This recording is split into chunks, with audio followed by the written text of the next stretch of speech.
সকাল বন্ধুরা, আমার নতুন আরেকটি ব্লগে তোমাদের আমার চ্যানেলে অনেক অনেক ভালোবাসা ও স্বাগত। তোমরা আগের ব্লগে নিশ্চয়ই দেখেছো আমার প্রচণ্ড জ্বর, প্রচণ্ড শরীর খারাপ। তো এই ব্লগে ভয়েস দিতে অসুবিধা হচ্ছে, তো একটু মানিয়ে নিও। তো দেখো, সকালবেলায় আজকে 5:30টার সময় ঘুম থেকে উঠেছি এই জ্বর অবস্থাতেই, জানো না তো। যেহেতু আজকে আমার বর তাড়াতাড়ি কাজে চলে যাবে, ওই জন্য তো ক্যামেরাটা ভালো মতন সেট করে নিলাম। আর তোমরা আশা করি সবাই জানো কম বেশি যে আমার কলে 6টার আগে জল আসে না, উপরন্তু 6টার পরে জল আসে, কিন্তু 6টার জল আসে না। তো ওই জন্য বালতি ভরে রেখে দিয়েছিলাম। ওই বালতির জল দিয়ে আজকে আমি সব রান্না করলাম। দেখো, প্রথমে চালটাও ধুয়ে নিলাম, এবার ওই জলটাই হাঁড়িতে দিলাম, হাঁড়িতে দিয়ে ওই ভাত বসাচ্ছি। দেখলাম যে নোংরা আছে নাকি, তো দেখলাম যে না, কিছুই নেই। আর দেখো, এই জ্বর, এই শরীর খারাপ নিয়ে আমাকে কাজ করতে হচ্ছে। আর এই আমার বর চলে যাওয়ার পর না, আমার শরীরটা যেন আরও বেশি খারাপ হয়ে পড়বে। মানে সারাটা দিন আমি কোনো রকম কোনো ব্লগই শ্যুট করতে পারবো না, এতটা পরিমাণ আমার শরীর খারাপ হবে। তো দেখো, এই যেখানে দিয়ে দিলাম ভাত, ভাত না সরি, চাল দিয়ে দিয়েছি। তো এবার আমি ভাতটা বসিয়ে নেব। আর এই স্ট্যান্ড ফ্যানের হাওয়া খেয়ে না আরও আমার শরীরটা প্রচণ্ড পরিমাণে খারাপ হয়ে গেছে। এই জ্বর অবস্থাতেই সব কিছু কী করবো বলো। আমি তো বাড়ির বউ, আমাকে এই শরীর খারাপ নিয়ে তো আর বসে থাকলে হবে না। আমাকে এই শরীর খারাপ দিয়ে সব কিছু কাজ করতে হবে। তো দেখো, এদিকে আমি ভাত বসিয়ে দিয়েছি, আর চলে এসেছে যে আগের দিন যা দোকান বাজার করে নিলাম, তো সেইগুলো ঢালতে। তো দেখো, এখানে রয়েছে চিনি। আমি ভেবেছিলাম এটা ডাল, কিন্তু এটা চিনি ছিল। তো এই দেখো, আমি ডালটা ঢালছি এখন। আর ডাল রান্না করবো হচ্ছে কি তোমার, কি বলো ওটার নাম, তেঁতুলের ডাল করব। কারণ তোমরা তো সবাই জানো যে প্রচণ্ড গরম পড়ছে আমাদের কলকাতার সাইডে। তো কোনো রকম কোনো তরকারি তো নিয়ে যাওয়া যাচ্ছে না, কারণ সব নষ্ট হয়ে যাচ্ছে। ওই জন্য ডালটাই দিচ্ছি। তরকারি তো পারলে বানিয়ে দিতে পারি, কিন্তু বানিয়ে দিয়ে বেকার হবে, যদি খেতেই না পারে তাহলে আমার কী লাভ, তাই না বলো। তো এদিকে ডালটা আমার ঢালা হয়ে গেছে, এদিকে চিনিটাও ঢেলে নিচ্ছি। আর ডালটাও ঢালা মানে ধোয়ার সময় কলে জল আসেনি।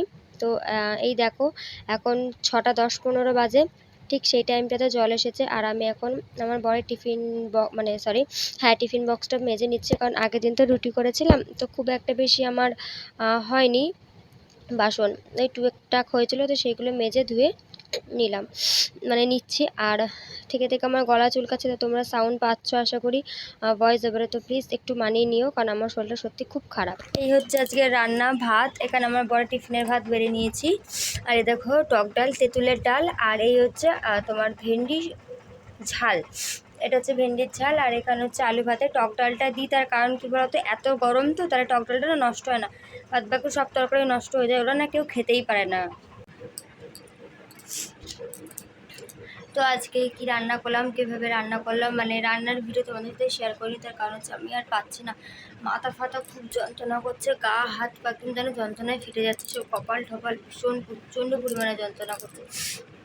দেখো, এখন বিছানাপত্র কিচ্ছু তোলা হয়নি, এই আমি এখন তুলবো। আর আজকে আমার বড় যেহেতু 7টার সময় কাজে যাবে, মানে আজকে একটুখানি তাড়াতাড়ি কাজে যাবে বলে আজকে ওই জন্য একটুখানি তাড়াহুড়োও ছিল। 5:30টার সময় ঘুম থেকে উঠেছি। আমি ভাবছি যে এই মেয়ে 9টা 10টার আগে ঘুম থেকে উঠতে না, সেই মেয়ে 5:30-5টার সময় ঘুম থেকে উঠছে। তা আবার এই শরীর খারাপ নিয়ে এত কাজ করছে। মশলা বেটেছি, তো ওই মশলা হাতটা ধুয়েছি, তাও না, শুধু এই নাকটা থেকে জল বেরিয়ে যাচ্ছে, জানো তো, মানে নাকটা ঝাড়লেও যেন নাক থেকে কিছু বেরোচ্ছে না, অথচ শুধু জল বেরিয়ে যাচ্ছে। আর মশলার হাত দিয়ে তোমার নাক ফাঁক ধরছি, এইসব মুখ চুখ মানে চুলকাচ্ছি। আর এইসব সাইড পুরো জ্বলে যাচ্ছে, জানো না তো, ভাল লাগছে না, মাথা ব্যথা একদম ভার হয়ে গেছে। তাহলে আজকে মাথা ঘষবো, দেখি কী করি। মাথা তো চেয়ে ঘুষতে হবে, কারণ চুলে একটুকু হাত দেওয়া যাচ্ছে না। বুধবার দিন ঘষিনি, কারণ অনেক কাচাকুচি ছিল, এই ঠান্ডা লেগে যাবে এই ভয়ে মাথা ঘষিনি। কিন্তু সেই মাথা না ঘষে যখন ঠান্ডা লেগেই গেল, তাহলে আজকে মাথাটা ঘষেই নেবো। তো যাই হোক, চলো আমার বরকে টিফিন। তো দেখো, এখানে শোকেসটা একটু অগোছালো ছিল, তো আমি শোকেসটা গুছিয়ে নিচ্ছি। আর দেখো, অনেকদিন হয়ে গেল মাথা ঘষি না, এই একটা কারণে ঠান্ডা লেগে যাবে বলে, কিন্তু সেই ঠান্ডা লেগেই গেল। আর দেখো, মানে আমি মাথা পর্যন্ত ধরতে পারছি না, জ্বরে আমার এত মাথা ব্যথা, দেখো আমি মাথার চুল পর্যন্ত আঁচড়াতে পারছি না, এতটাই পরিমাণে আমার কষ্ট হচ্ছে। আর আমার জ্বর হলে না সারা শরীর দিয়ে জ্বর হয়। আর রাত থেকে না খুব শ্বাসকষ্ট হচ্ছে, কেন জানি না, প্রচণ্ড পরিমাণে শ্বাসকষ্ট হচ্ছে, আর কাশিটাও হচ্ছে। হঠাৎ করে যেন আমার একটু বেশি শরীরটা খারাপ হয়ে গেল, কেন আমি ঠিক জানি না। তো দেখো, কোনো রকম আমি জাস্ট চুলটা বেঁধে নিলাম। তো দেখো, এখানে বেঁধে নিয়ে চলে এসেছি, দেখেছি জ্বালার জলটা কম আছে, তো জ্বালার জলটা তো ভরতে হবে। ওই জন্য এই টুক করে আস্তে আস্তে আস্তে আস্তে সব কাজ করছি। তার কারণ কি বলতো, মানে আমি না উঠে দাঁড়াতে পারছি না, গা হাত পা কাঁপছে। আর গা হাত পা কাঁপছে তো ঠিক আছে, উঠে দাঁড়ালেই না মাথাটা না কেমন মানে মাথাটা ঘুরিয়ে দিচ্ছে, একবারে একদম ফেলে দিচ্ছে জানো না, তো এতটাই শরীরটা খারাপ আমার। তো দেখো এদিকে আমার জ্বালার জল ভরা হয়ে গেছে, তো ঢাকনাটা গ্লাসটা ভালো করে ধুয়ে আমি এখানে চাপা দিয়ে দিলাম। আর দেখো এখন যাচ্ছে হচ্ছে বাথরুমে জল ভরতে, কারণ আমার বর তাড়াহুড়ো করে চলে গেছে, তো পাইপটা নিয়ে যেতে ভুলে গেছে, তো আমি যাচ্ছি জল ভরতে। আর এই দেখো এদিকে আমার বর শাড়িটা তোমার এখানে টানিয়ে দিয়েছে, কারণ প্রচণ্ড রোদ হয় তো এই রোদে আমি কাজ করতে পারি না, মাথা ঘষা বলো, জামা কাপড়, আর জামা কাপড় তো দেখোই তোমরা আমার প্রতিদিনই কাচতে হয়, ওই জন্য দেখো আজকে সকাল থেকে কি বিচ্ছিরি রোদ দিয়েছে। আর আমি দেখাচ্ছি যে জায়গাটা কালো বালতি আছে এই সাইডটা দিয়েই আমার নেক্সট টাইম তোমার জানালাটা হবে। আর দেখো শরীর খারাপ, মাথা যন্ত্রণা, আমি জাস্ট নড়তে চড়তে পারছি না, দেখো চুলও বাঁধতে পারছি না, তাও কোনো রকম করে চুল বেঁধেছি। আর এই দেখো এখন আমি চা নিয়ে বসে পড়েছি। এখন ভাবছি যদি আমি বাপের বাড়িতে থাকতাম বা আমার মা যদি একটুখানি কাছে থাকতো কত ভালো হতো। এই শরীর খারাপের সময় না আমার খুব মনে পড়ে। এই দেখো ঘাড় ফাড় এত যন্ত্রণা করছে মানে বলার বাইরে। আর নাক টানা তো আমি কনস্ট্যান্ট নাক টেনেই যাচ্ছি, ভীষণ শরীরটা খারাপ লাগছে, ভাবছি এটা আমি যদি একটু মা কাছে থাকতো কত ভালো হতো, তাই না বলো। আর এই দেখে দেখো তাপ নামে বলে টিনের ওপর থেকে এইরকম ছাউনি করে দিয়েছে, যাতে ওপর থেকে আর তাপটা না নামে। তো দেখো আমি এইদিকে চলে এসেছি চাটা খেয়ে, এবার সবসময় তো শুয়ে থাকলে হবে না, তো আমি চলে এসেছি এখানে জামা কাপড় কাচতে। আমার বর অবশ্য না করেছিল, কিন্তু কি বললো তো, যত জামা কাপড় রেখে দেবো না তত অসুবিধা হবে, তত লাট হয়ে যাবে, আমারই কাচতে অসুবিধা, তাই ভাবলাম যে না কেচে নিই। আর এই যে জামা কাপড় কেচেছি আর আমি কি করছি মাথাটাও ঘষে নিয়েছি, এইটাই হচ্ছে আমার সবচেয়ে বড় ভুল হয়েছে, যে জামা কাপড় কেচেছি মাথা ঘষেছি, তো তারপর থেকে আরও বেশি মানে আমার শরীরটা খারাপ হয়ে গেছে। আমার বর বলেছিল যে থাক মাথা পাতা কিছু ঘষতে হবে না, মাথা ঘষো না বা জামা কাপড় কেচো একটু ওই বাড়িতে কি জন্য গেছিলাম তোমরা জানতে পারবে। তো যেহেতু জ্বর এসছে ওই জন্য মুখটা ভালো লাগছিল না, ওই জন্য একটু টক টক ঝাল ঝাল খেতে ইচ্ছা করছিল, ওই জন্য নিয়ে চলে এসেছি চুরমুর। 2 প্লেট এনেছি, 3জন ছিলাম, আমি আমার বর আর আমার মা। তো বেশ ভালো মতন হয়ে গেছিলো। আর আমার তো রান্না বান্না সেরকম করতে পারিনি, তা মা মাংস রান্না করেছিল তো সেটাই দিয়েছিল, তো সেটাই আনতে গেছিলাম। আর দেখো আমার মা ভাগ ভাগ করে করে দিচ্ছে, মানে যেহেতু 2 প্লেট এনেছিলাম ওই জন্য। আর জানো তো খেতে খুব ভালো লাগছিলো, কিন্তু ঝালটা একটু কম হয়েছিল যেহেতু আমার জ্বরের মুখ, তো ওই জন্য। তো দেখো এই হচ্ছে রাতের ডিনার আমার, রুমালি রুটি আর এর মধ্যে মাংস। টিফিন বাটিটা আমি খুলবো না কারণ অলরেডি মাংসের ঝোল পড়ে গেছে।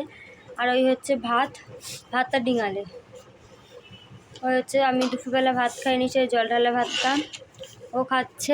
আর এই দেখো এই গরম যাতে না হয় তার জন্য এটা টানিয়ে দেওয়া হয়েছিল, এখন এটা খুলে দেওয়া হবে। এই দেখো এটা এখনই খুলে দেবো। হ্যাঁ এই যে মাংস, এটা মা রান্না করেছে, মা পাঠিয়েছে, কারণ আমার এত শরীর খারাপ আমি আজকে কিচ্ছু রান্না করতে পারছি না। আর এই হচ্ছে রুমালি রুটি আর মাংসের তরকারি। তো আশা করি তোমরা আমার মুখ চোখ দেখে বুঝতেই পারছো যে আমার কতটা পরিমাণে শরীর খারাপ। আর এখানে আমি ভয়েস ওভার মানে এখানে আমি ভিডিও করেছিলাম, কিন্তু একটু প্রবলেম হয়েছে বলে আমি ওই জায়গাটা ভয়েস ওভার দিয়ে দিচ্ছি। আর বলছি যে দেখো আমার শরীরটা প্রচণ্ড পরিমাণে খারাপ, মানে বলার বাইরে। আর ওইটাই বলছিলাম। আর আমার মানে একটু ঝাল ঝাল খেতে ইচ্ছে করছিলো, ওই জন্য মাকে দিয়ে পাঠিয়েছিলাম, মানে মাকে বলেছিলাম, তো মা রান্না করেছিল। আর আমি দেখালাম যে দেখো ঘরের বাড়ির বউদের শরীর খারাপ হলে এই হয়, বিছানাপত্র সব অগোছালো, আমি এসে জামা কাপড় ওইভাবেই রেখে দিয়েছি। আর আমার বর যেহেতু খালি গায়ে ছিল, তো ওই জন্য বলছে তুমি তো আমার খালি গায়ে ভিডিও তুলে নিলে। আমি আর কী করবে বলো, গরমে তো মানুষে পাচ্ছে না, তো ওই জন্য খালি গায়ে রয়েছে। আর আমার মাথা থেকে কোমর থেকে যন্ত্রণায় ফেটে যাচ্ছে জানো না, তো এতটাই পরিমাণে আমার শরীর খারাপ হচ্ছে। তো যাই হোক, এক কথা আর কতবার বলবো। তো যদি আমার ভিডিওটা ভালো লেগে থাকে তাহলে অবশ্যই আমার চ্যানেলটা সাবস্ক্রাইব করবেন, পাশে থেকো। তোমরা আমি একটা জিনিস দেখছি, তোমরা আমার শর্টস ভিডিওতে বেশি লাইক করছো, তো দেখো শর্টস ভিডিও তো আমি খুব একটা বানাতে পারি না, তাই তোমাদেরকে অনুরোধ জানাচ্ছি যে আমার বড় ভ্লগগুলো দেখো, কারণ এত কষ্ট করে দেখো শরীর খারাপের মধ্যে বড় ভ্লগগুলো করছি, কিন্তু তোমরা দেখছো না, মানে খুবই অসুবিধা হচ্ছে। তো তোমাদের সবাইকে রিকোয়েস্ট করছি যে আমার বড় ভ্লগগুলো দেখো। তো চলো আজকের মতন টাটা, কাল ফিরবো নতুন একটা ব্লগের সাথে।